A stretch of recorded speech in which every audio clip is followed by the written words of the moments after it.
Side effects of credit cards కూడా ఉంది అని కూడా చెప్పొద్దండి. ఎందుకు అంటే, అవసరం ఉన్న వాళ్ళు ఖచ్చితంగా ప్రతి ఒక్కరు ఫోన్ చేస్తూనే ఉంటారు, అడుగుతూనే ఉంటారు. మీరు ఎప్పుడు ఎవ్వరికీ ఇవ్వకండి క్యాష్. ఒకవేళ మీరు క్యాష్ ఇవ్వగలుగుతున్నారు అంటే, స్వైప్ చేసి ఇస్తున్నారు వేరే వాళ్ళకి అంటే, సో మీరది కట్టడానికి రెడీ అయిపోండి. అది 1,00,000 కావచ్చు, 10,000 కావచ్చు, 50,000 కావచ్చు, ఎంతైనా కావచ్చు.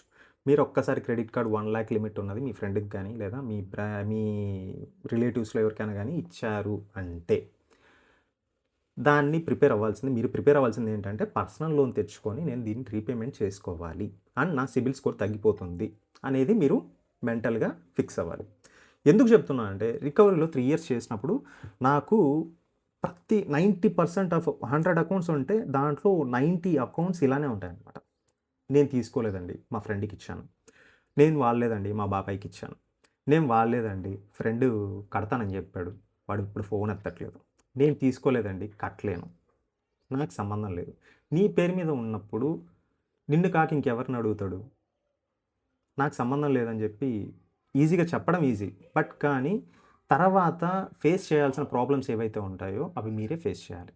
ఇది ఎవరికీ ఇవ్వద్దండి. ఈ క్రెడిట్ కార్డ్స్ ఏవైతే ఉన్నాయో అది ఎమర్జెన్సీ ఫండ్‌కి మీరే పెట్టుకోవాలి. This is Ravi Shastri. Thank you for watching.